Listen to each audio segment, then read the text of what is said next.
Bonjour à tous et bienvenue dans le journal de la formation, un journal qui vous est proposé en partenariat avec Centre Info.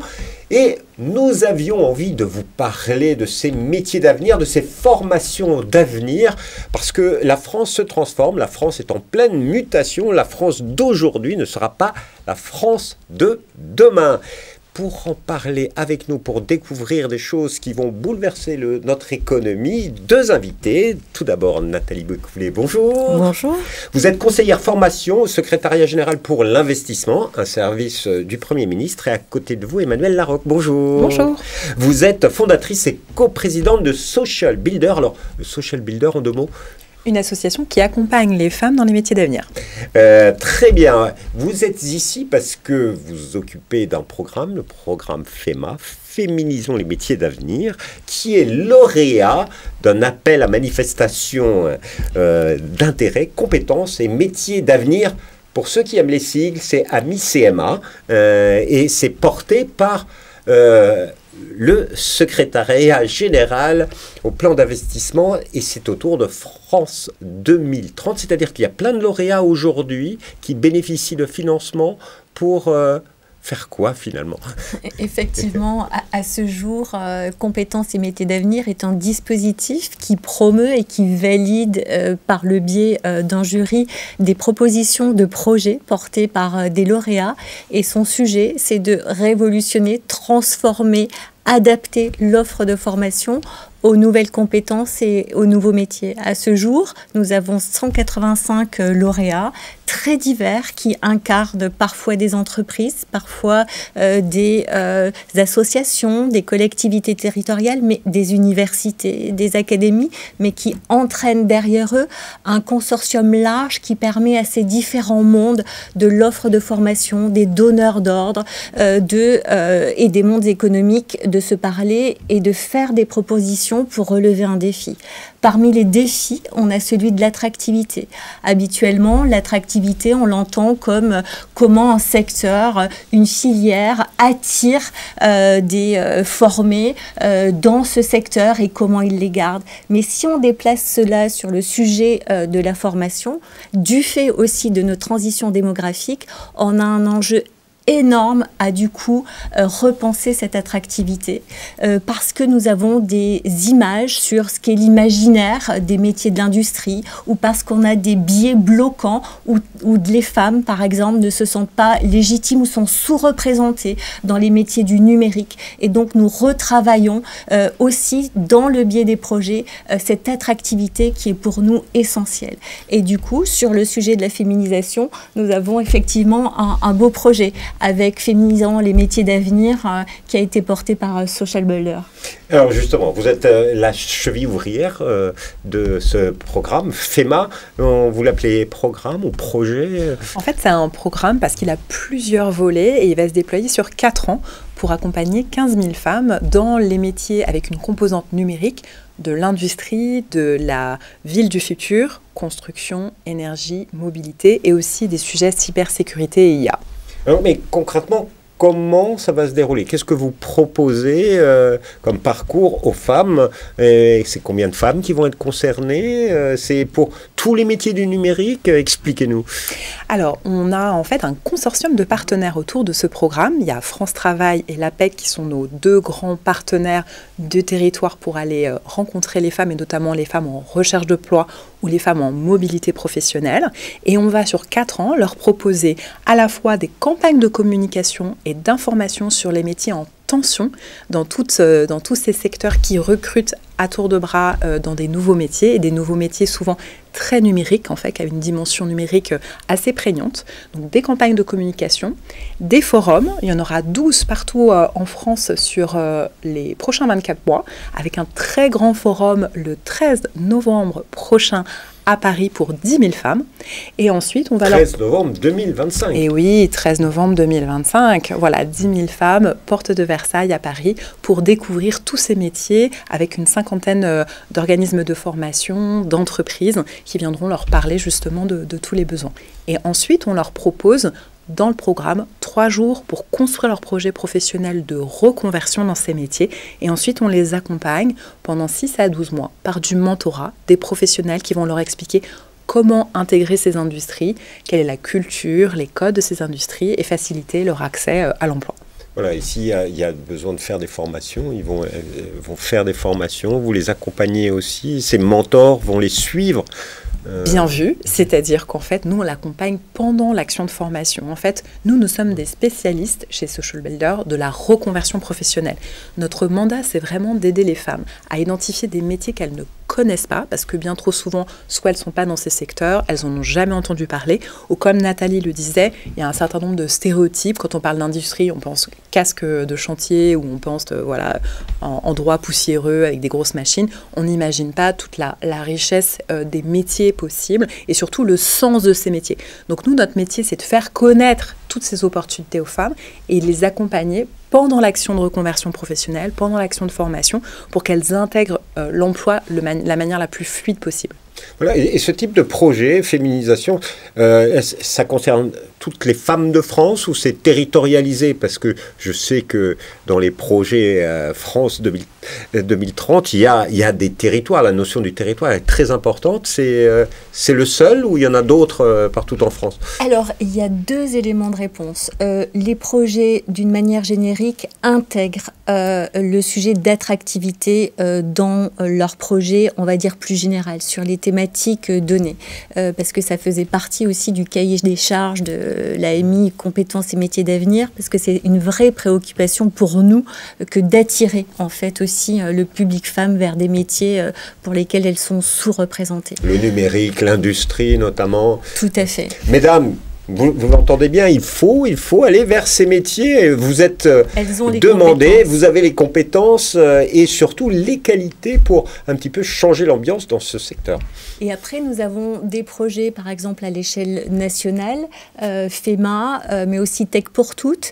Et à l'échelle plus régionale, je pense notamment à un projet dans l'Adour, où là, c'est sur les sujets d'aéronautique, où effectivement, ils ont également ciblé la féminisation des métiers sur les sujets de l'aéronautique, sur la supply chain, en fait, liée à la décarbonation.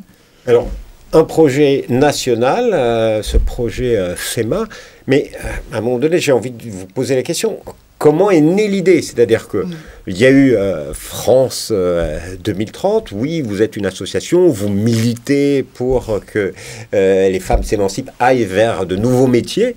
Comment ça s'est passé au début? Comment vous avez candidaté? Combien de temps ça a mis de créer ce projet? Alors, Social Builder, c'est 13 ans d'expérience dans la reconversion professionnelle des femmes dans les métiers numériques techniques. C'est plus de 350 partenaires, c'est 80 000 femmes accompagnées. Donc, c'est une grosse expérience de l'accompagnement reconversion par l'action de formation. Et il y a 2 ans, nos partenaires financiers, notamment la Caisse des dépôts, nous a dit il y a cet appel à manifestation d'intérêt, il y a un gros sujet sur l'attractivité des femmes, puisqu'on a tout un tas de projets lauréats sur la formation qui ont des difficultés à se faire identifiés par les femmes, votre expertise serait utile. Et donc, on a fait toute une étude de marché sur, en effet, nos pratiques d'accompagnement peuvent être très efficaces en les déplaçant sur ces secteurs qui, aujourd'hui, ont les mêmes problématiques que le numérique et sur lequel on opère depuis 15 ans.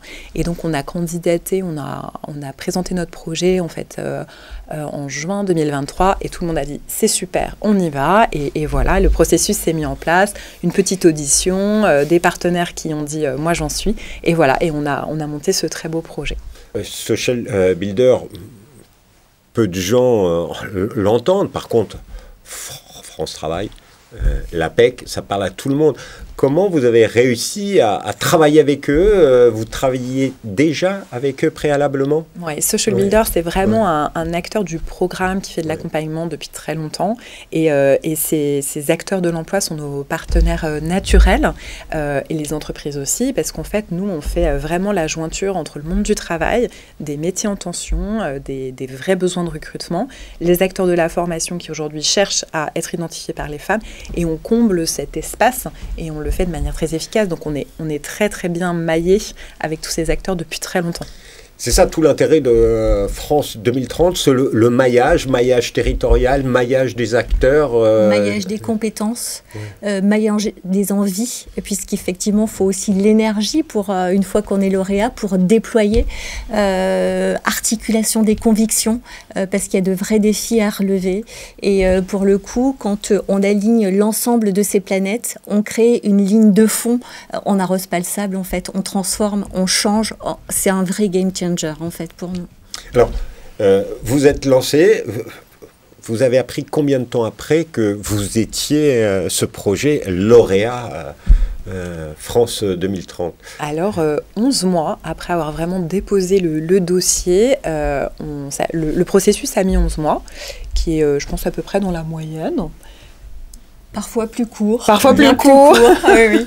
Donc nous l'attendions. Il y a tout un système de diagnostic pour voir si c'est... Effectivement, on commence par une lettre d'intention. En tout cas, le porteur commence par une lettre d'intention qui est instruite par un comité où les 6 ministères de l'interministériel, le travail, l'enseignement scolaire, l'enseignement supérieur, la transition écologique, la direction générale des entreprises et l'enseignement agricole disent effectivement là, ça atteint ou ça cherche à atteindre une cible France 2030.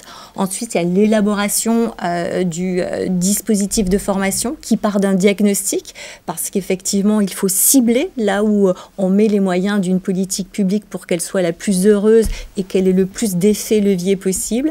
Et ensuite, c'est un travail ensemble d'un jury qui est remarquablement d'ailleurs articulé et qui du coup propose à l'État les projets qu'il a auditionnés. Qui dit jury, dit audition, on a le trac, c'est compliqué, ils sont plutôt gentils, c'est dur l'épreuve du jury. Je trouve que l'épreuve du jury est toujours salvatrice parce que le jury, ici on est sur des deniers publics, donc il faut s'assurer que les projets qui sont soutenus sont des vrais projets d'intérêt général, ça c'est la première condition, et le jury est là pour s'en assurer, donc c'était très important. Et par ailleurs, le jury pointe toujours du doigt des éléments du projet qui doivent être explicités parce qu'ils vont avoir de la valeur supplémentaire, complémentaire ou inédite par rapport aux autres lauréats ou ce qui a déjà été proposé. Donc tout cet exercice est en fait très formateur et permet vraiment de défendre le projet vraiment dans son essence et ce qu'il va apporter à l'intérêt général. Si mes souvenirs sont bons, c'est en mai-juin dernier qu'on vous a dit « Ok, c'est vous ». Presque, en mois d'octobre. Voilà, et alors, en octobre, qu'est-ce qui se passe depuis ? C'est au mois d'octobre que Top Go, vous avez déjà commencé. Qu'est-ce qui s'est passé? Parce que vous nous annoncez le 13 novembre 2025. Très bien. Événement national pour 10 000 femmes. OK, mais aujourd'hui... Et en fait, nous allons déployer 13 événements sur 13 territoires et le premier événement a eu lieu lundi de la semaine dernière. Donc en fait, le projet a déjà commencé, aussitôt accepté, aussitôt déployé. Et la semaine prochaine commence la première formation de femmes avec une vingtaine de femmes qui seront accompagnées sur des projets notamment dans la filière de la construction et les métiers du BIM. C'est-à-dire que ces 20 femmes ont déjà fait leurs 3 jours de... Elles vont commencer leurs 3 jours, elles ont fait le forum la semaine dernière, elles ont dit « moi j'ai envie d'y aller » et on les accompagne sur la structuration de leur projet pour qu'elles identifient un organisme de formation et après se faire accompagner. Voilà, donc on vous souhaite énormément de réussite. Prochaine échéance, ok, 13 novembre 2025. Mais sinon, il y a pour suivre toute l'actualité, c'est sur votre site internet socialbuilder.org. Voilà, je le répète, socialbuilder.org. Vous pourrez vous inscrire déjà pour le 13 novembre 2025. Et il y a plein d'autres projets aussi à découvrir, chère Nathalie. On les trouve sur votre site internet, sur le site internet de... Effectivement, du secrétariat général pour l'investissement et peut-être juste dire que la mixité du coup permet aussi une plus grande performance pour les entreprises. Donc c'est un défi qu'il nous est essentiel de relever et rien de mieux que de voir des lauréats qui s'en emparent de cette manière-là. Merci beaucoup à toutes les deux pour votre témoignage, la découverte de ce projet sur la féminisation des métiers. Quant à moi, je peux vous dire que si vous voulez en savoir plus sur France 2030, vous allez tout de suite sur www.info.gouv.fr dans la rubrique compétences et métiers d'avenir. Vous aurez toutes les informations sur ce dispositif et on se dit à bientôt dans un nouveau journal de la formation avec Centre Info à la découverte d'autres lauréats de AMI CMA. Au revoir et à bientôt.